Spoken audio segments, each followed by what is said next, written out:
Sleep is the most important thing for the human body. Sleep plays a significant role in brain development.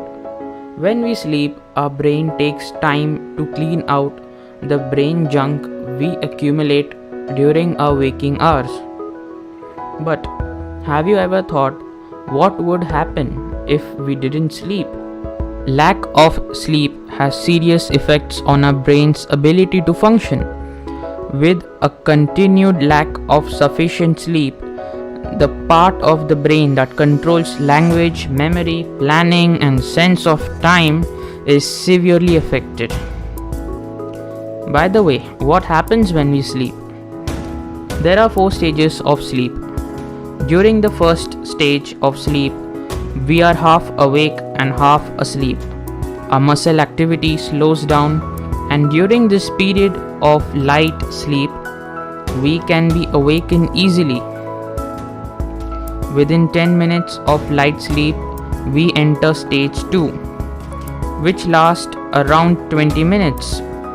The breathing pattern and heart rate start to slow down. During stage 3, breathing and heart rate are at their lowest levels. Stage 4 is characterized by rhythmic breathing and limited muscle activity.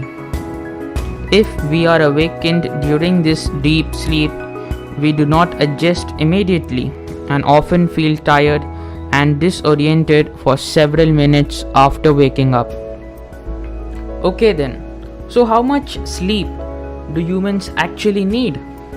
The right amount of sleep largely depends on your age. Every person is different, and the right amount of sleep highly depends on your day-to-day activities as well.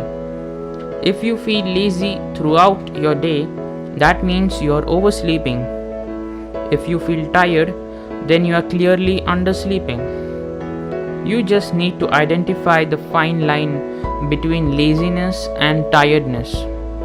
Generally, if you are above 14, then 7 to 9 hours of sleep would be enough for you. And if you're enjoying this video, then please subscribe. Now, how do we get a good night's sleep? As natural light disappears in the evening, the body will release melatonin, a hormone that induces drowsiness. When the sun rises in the morning, the body will release the hormone known as cortisol that promotes energy and alertness. Adults who do not receive a sufficient amount of sleep each night can implement some positive lifestyle and sleeping habits to log the needed 7 to 9 hours. These include the following: establish a realistic bedtime and stick to it every night, even on the weekends. Maintain comfortable temperature settings and low light levels in your bedroom. Make sure you have a comfortable sleep environment, including your mattress, pillows, and sheets. Consider a screen ban on televisions, computers, and tablets, cell phones, and other electronic devices in your bedroom. Refrain from consuming caffeine, alcohol, and large meals in the hours leading up to bedtime. That's all that I've got for you today, and I wish you a good night's sleep.